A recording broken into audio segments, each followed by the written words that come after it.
Hello dear students, good morning to all of you. कैसे हैं आप सब? आशा करती हूँ घर पे सेफ हैं, सुरक्षित हैं और अपनी जो पढ़ाई है, स्टडी है, वो कंटिन्यूसली कर रहे हैं। स्टूडेंट्स, क्लास 11th हिस्ट्री में हम डिस्कस कर रहे थे हमारा chapter 5 and that is nomadic empire. Nomadic empire के बारे में, इट मीन्स यायावर साम्राज्य के बारे में, जो कि ऐसा साम्राज्य है कह सकते हैं जो खानाबदोश लोग थे, जो नोमैडिक थे, उनके द्वारा स्टैब्लिश किया गया था। मेनली हम बात कर रहे हैं इसमें चंगेज खान के एम्पायर के बारे में। 1206 की बात करते हैं हम,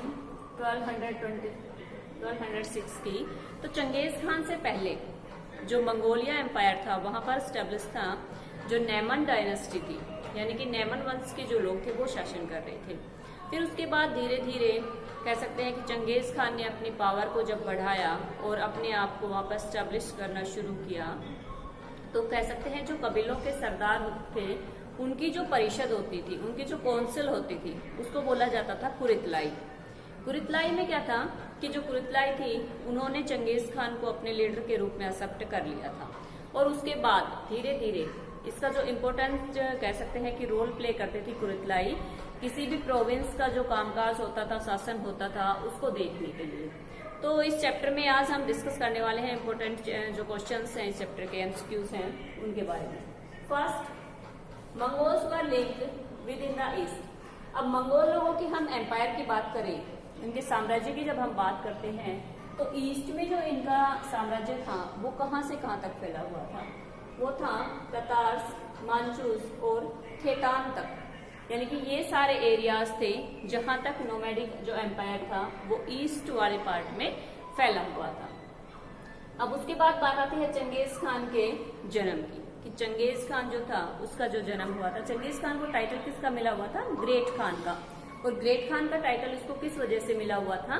क्योंकि इसने अपने आप को उस कह सकते हैं कि स्टेप पे वो लेके आया, उस स्टेज तक वो पहुंचा था जहां तक हम कह सकते हैं कि किसी भी कबीले का जो सरदार होता है या किसी भी खानाबदोश जो कबीले होते हैं, उनको इतने बड़े एम्पायर को स्टैब्लिश करने की किसी के पास पावर नहीं थी, जो कि चंगेज खान के पास थी। चंगेज खान का जन्म की जब हम बात करते हैं तो 1162 यानी कि 1162 ईस्वी में इनका जन्म हुआ था। अब इसके बाद हम बात करेंगे Genghis Khan was born in present day, कि प्रेजेंट डे में जो चंगेज खान का एम्पायर था वो कौन से पार्ट में पड़ता था जहां पर चंगेज खान का जन्म हुआ था? तो वो कौन सा एरिया है प्रेजेंट डे का? हमारा मंगोलिया। मंगोलिया वाले एरिया में चंगेज खान का जन्म हुआ और 1162 ईस्वी में। अब उसके बाद बात करते हैं अर्लियर नेम, क्या कह सकते हैं इसका जो चाइल्डहुड नेम था, बचपन का जो नाम था चंगेज खान का, वो नाम क्या था? चंगेज खान का बचपन का नाम था तेमुजिन।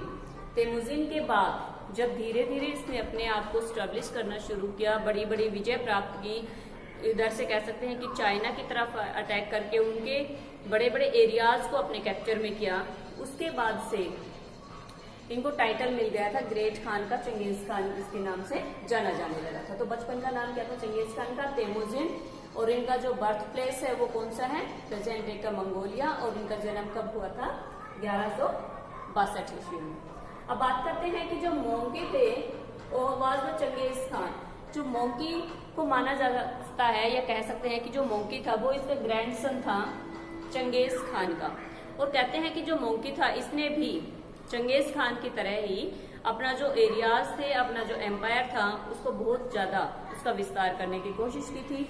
यानी कि चंगेज खान के कामों को पूरा करने के लिए उसके बेटों के बाद नाम आता है किसका? मोंकी का। मोंकी कौन थे? ग्रैंडसन थे चंगेज खान के। Mongols rulers were more interested in, जो जितने भी मंगोल रूलर्स आए, जितने भी लोगों ने मंगोल इसमें शासन किया, तो कह सकते हैं वो सबसे ज्यादा इंटरेस्टेड किस में थे? तो वो सबसे ज्यादा इंटरेस्टेड थे चाइना में। और चाइना के ही 3 बड़े बड़े प्रोविंस थे, बड़े बड़े एरियाज थे जिनके ऊपर अटैक किया था चंगेज खान ने और उनको अपने साम्राज्य में मिला लिया था। तो जितने भी मंगोल रूलर्स आए, चंगेज खान, फिर उसके बाद कह सकते हैं उसके जो 4 बेटे थे जिनके बारे में हमने डिस्कस किया था प्रीवियस वीडियो में, 4 बेटों को कौन कौन से उन्हें एरियाज दिए थे और सारे के सारे किसमें इंटरेस्टेड थे? चाइना में इंटरेस्टेड थे। और यही एक रीजन था कि जो ग्रेट वॉल ऑफ चाइना बनाई गई थी, यानी कि चाइना की जो दीवार बनाई गई थी, वो इन बड़े बड़े जो कबीले थे जो कि चाइना के ऊपर अटैक करते रहते थे, उन्हीं से कह सकते हैं कि सिक्योर होने के लिए, उन्हीं से सुरक्षित रहने के लिए वो चाइना की जो ग्रेट वॉल है वो बनाई गई थी। उस टाइम पीरियड के दौरान उसका कंस्ट्रक्शन शुरू किया गया था। तो जितने भी मंगोल्स रूलर आए सारे के सारे इंटरेस्टेड किसमें थे? चाइना को जीतने में। अब बात करते हैं today Genghis Khan is seen as the great national hero. Genghis Khan की जब हम बात करते हैं तो ग्रेट नेशनल हीरो के रूप में उसको देखा जाता है कि एक राष्ट्रीय कह सकते हैं कि एक नायक का दर्जा दिया जाता है, लेकिन वो कहाँ पर दिया जाता है? उनके मंगोलिया में। मंगोलिया में कि अपने कंट्री के लिए, अपने देश के लिए, अपने साम्राज्य के लिए कोई भी जो काम करता है और उसको कह सकते हैं कि जो अच्छा काम करता है, उनको सभी को कहीं ना कहीं हिस्ट्री में कह सकते हैं कि एक इम्पोर्टेंट जो प्लेस होता है, उनका स्थान होता है, वो मिल जाता है। तो इसी प्रकार से एक बहुत महत्वपूर्ण स्थान मिला हुआ है चंगेज खान को। कहाँ पर? नेशनल हीरो का उनको टाइटल दिया जाता है, देखा जाता है एक ग्रेट उसके रूप में मंगोलिया में। अब बात आती है क्योंकि वॉज ए टाइप ऑफ, एक टैक्स लगाया हुआ था चंगेज खान ने जिसको बोला जाता था क्योर, और ये क्या था? एक टाइप का टैक्स था। इस टैक्स को पे करते थे जो लोग, तो इसका सारा का सारा कह सकते हैं कि जो खर्चा होता था वो किसके ऊपर होता था? वो होता था अपनी मिलिट्री पावर को बढ़ाने के लिए। अब उन्होंने मिलिट्री पावर का तो कह सकते हैं चंगेज खान का जो बनाया हुआ था वो इतना ज्यादा था, कह सकते हैं इतना पावरफुल मिलिट्री बनाई हुई थी उसने कि छोटे छोटे कह सकते हैं कि नीचे से स्ट्रक्चर से लेके बड़े स्ट्रक्चर तक पूरी की पूरी पावर थी जो वो मिलिट्री के हाथ में दी हुई थी। और जो बड़ी बड़ी सैनिकों की जो टुकड़ियां होती थी उनको बोला जाता था नोयान। नोयान जिसमें क्या किया हुआ था कि अपने बेटों को उनका कह सकते हैं कि हेड बनाया हुआ था इसने। और उसकी जो मिलिट्री पावर की जब हम बात करें तो चंगेज खान की मिलिट्री पावर के ही बल पर वो सारे के सारे कह सकते हैं कि उसने इतनी विजय प्राप्त की थी। अब आगे हम देखते हैं इसमें give example to prove that Genghis Khan political system was more durable, कि जो उसका राजनीतिक संगठन था, हम पहले भी डिस्कस कर चुके हैं इस बारे में कि चंगेज खान का पॉलिटिकल सिस्टम, ऑर्गेनाइजेशन था जो उसका, और सेकंड था उसकी मिलिट्री पावर। मिलिट्री पावर मैंने बताया कि 10-10 हजार की टुकड़ियां उन्होंने डिवाइड की हुई थी। बड़ी से बड़ी जो टुकड़े होती थी उसको नोयान बोला जाता था, और धीरे धीरे फिर नीचे तक जो स्ट्रक्चर था वो उन्होंने बनाया हुआ था। अब बात करते हैं हम इसमें कि चंगेज खान की जो पॉलिटिकल सिस्टम था वो किस प्रकार का था। पॉलिटिकल सिस्टम के बारे में बात की थी हमने प्रीवियस वीडियो में कि उसने अपना चार बेटों में जो पूरा का पूरा एम्पायर था जो जीता हुआ था, उनकी पूरी की पूरी रिस्पॉन्सिबिलिटी किसको दी हुई थी? अपने चारों बेटों को दी हुई थी।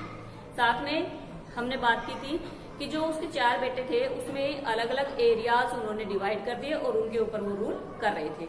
तो पॉलिटिकल ऑर्गेनाइजेशन की बात करते हैं चंगेज खान की।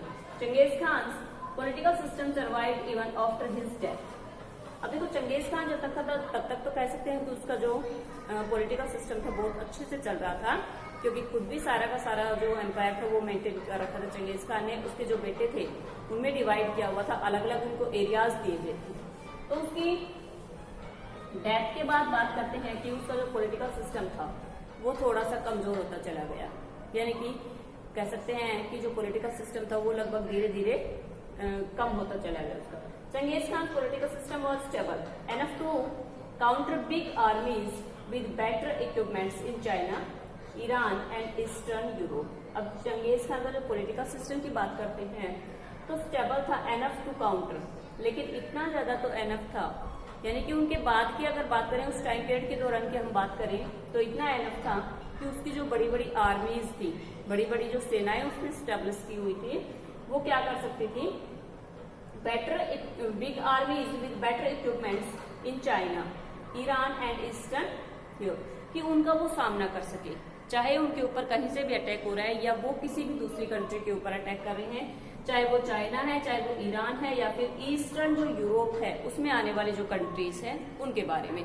यानी कि पॉलिटिकल सिस्टम था इतना ज्यादा चंगेज खान के बाद थोड़ा सा डाउन में आ गया था, बट जो उसने अपनी मिलिट्री पावर की जब बात है तो मिलिट्री पावर उसकी कह सकते हैं कि बहुत अच्छी थी। तो मिलिट्री पावर के ही बेस पर कह सकते हैं कि उसके बाद भी जो पॉलिटिकल ऑर्गेनाइजेशन था, चाहे उसके ऊपर कोई और अटैक कर रहा है या वो किसी दूसरे कंट्री के ऊपर अटैक कर रहे हैं, और मेनली उसमें क्या था? चाइना, साथ में ईरान और ईस्टर्न यूरोप, यानी कि यूरोप का जो पूर्वी भाग था उसमें, तो उसमें कह सकते हैं कि उसकी जो वो उनका सामना कर सकती थी, उनकी जो बड़ी आर्मी उसने स्टैब्लिश की थी। उसी प्रकार से हमने देखा उलूस। एक और बात करते हैं हम इसमें, मीनिंग ऑफ उलूस। उलूस क्या था? उलूस is a fixed territory.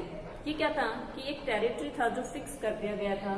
He gave responsibility of governing the newly converted people to his portions. अब जो प्रदेश उसने जीते थे, चंगेज खान की बात हम कर रहे हैं, जितने भी प्रदेश, चाहे वो चाइना का पार्ट था, चाहे वो और दूसरे कंट्रीज थे, उनकी रेस्पॉन्सिबिलिटी किसको दी गई थी? अपने चारों बेटों को रेस्पॉन्सिबिलिटी दे दी थी चंगेज खान ने। और इसी चीज को फिक्स जो टेरिटरी थी उसको नाम दिया गया था उलूस का। यानी कि उलूस के बारे में जब हम बात करेंगे तो उलूस क्या था? एक फिक्स्ड टेरिटरी थी, जो कि क्या था मेन उसमें कि उन्होंने रेस्पॉन्सिबिलिटी दी थी किसको? अपने बेटों को। किस चीज की? कि जो न्यूली कंक्वायर्ड थे, जो नए प्रदेश उसने जीते थे, नए जो क्षेत्र उसने जीते थे, उसके जो लोग वहां पर रहने वाले थे, उन सभी की रेस्पॉन्सिबिलिटी डिवाइड कर दी गई उसके द्वारा, चंगेज खान के द्वारा, अपने चारों बेटों में। तो इसको नाम क्या दिया गया था? उलूस। इट मीन्स फिक्स्ड टेरिटरी, यानी कि एक फिक्स्ड क्षेत्र किसको दिया गया? उसके चारों बेटों में डिवाइड किया गया। और मेनली कौन से क्षेत्र थे उसमें, कौन कौन से एरियाज थे? उसमें एरियाज थे जो कि उसने जीते थे चंगेज खान ने। चंगेज खान के बारे में हमने आज बात की इसमें कि चंगेज खान का जन्म हुआ था 1162 ईस्वी में, जो प्रेजेंट डे में कहां पर है? मंगोलिया एरियाज में। बचपन का नाम उनका तेमुजिन था। उसके बाद उन्हीं के नक्शे कदम पर चलने वाले कौन थे? मोंकी। मोंकी कौन थे? चंगेज खान के ग्रैंडसन। उसके बाद बात आती है कि जो मंगोल्स थे वो सबसे ज्यादा किस में इंटरेस्टेड थे? सबसे ज्यादा इंटरेस्टेड थे वो चाइना में, और चाइना के ऊपर अटैक करके उसके कह सकते हैं कि मोस्ट इम्पोर्टेंट पार्ट्स को जीतने वाले कौन थे? चंगेज खान थे। अब उसके बाद क्यों करता था? एक प्रकार का टैक्स लगाया हुआ था जो कि आर्मी के लिए पे किया जाता था। अब बात आती है उसके एग्जाम्पल पॉलिटिकल स्ट्रक्चर की बात करते हैं हम। पॉलिटिकल स्ट्रक्चर में क्या था कि जो चंगेज खान था उसके बाद उनका जो पॉलिटिकल स्ट्रक्चर था वो थोड़ा सा डाउन में आ गया था, बट लेकिन इतनी ज्यादा जो मिलिट्री पावर थी वो स्टेब्लिश थी कि वो किसी भी कंट्री के ऊपर अटैक या उनके ऊपर अटैक हो रहा है तो उस चीज को सर्वाइव कर सकते थे। अब बात आती है उलूस। उलूस इज द इम्पोर्टेंट जो फिक्स्ड टेरिटरी। इट मीन्स जो रेस्पॉन्सिबिलिटी दी गई थी उसके चारों बेटों को, किन क्षेत्र की, किन जो एरियाज थे उनके बारे में बात कर रहे हैं हम, ऐसे एरियाज जो कि चंगेज खान ने जीते थे। तो students, I hope nomadic empire से आपको जो क्वेश्चन थे इंपोर्टेंट्स वो समझ आ गए होंगे। इनको अच्छे से प्रिपेयर कीजिए। Okay students, thanks to all.